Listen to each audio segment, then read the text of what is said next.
Նախ ես պահանջում եմ այլևս չընդհանրացված հայտարարություններ չանել անպատասխանատու հայտարարություն,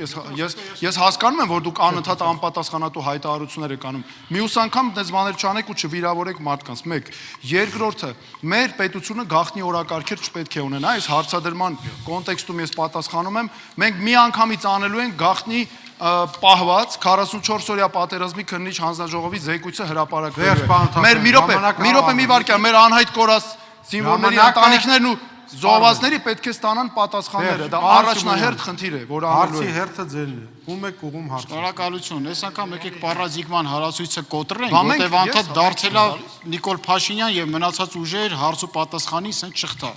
Իմ հարցը ես տալիս եմ պարոն Թաթոյանին խորհրդարան անցնելու պարագայում։ Ձեր կարմիր գծերը խնդրում եմ նշեք, որ ուժերի հետ կոալիցիա կկազմեք, որ ուժերի հետ կոալիցիա չեք կազմի։ Շատ լավ, շնորհակալություն հարցի համար։ Առաջինը, այդ նախ կեղծ տեղեկությունները ցրելու համար, առաջին ամենամեծ հաստ կարմիր գիծը։ Մենք Նիկոլ Փաշինյանին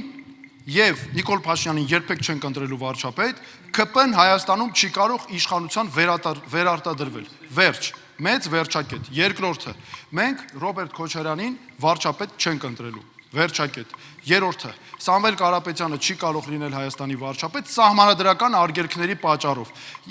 Եվ մենք առաջադրելու ենք իմ թեկնածությունը Հայաստանի ազգային շահերից ելնելով, բայց որոշումները կայացնելու ենք էլի Հայաստանի ազգային շահերից ելնելով համագործակցությունը հաշվի առնելով, եւ ամենակարևորը երբեք չի լինելու այնպես, որ մեր պատճառով իշխանափոխությունը տապալվի։ Բոլորին ասեցիք բարձի Նարեկ Կարապետյանը, Ես աս մնացած որոշումները դուք Պետրոս, այն ձեր մոտ եք այդքան տեսակ չստացվեց հիմա բերել ստեղ եք հարցել։ Ես ռեպլիկայի հնարավորություն Սամվել Կարապետյանի ուժի հետ կոալիցիան չեք բացառում։ Համագործակցությունը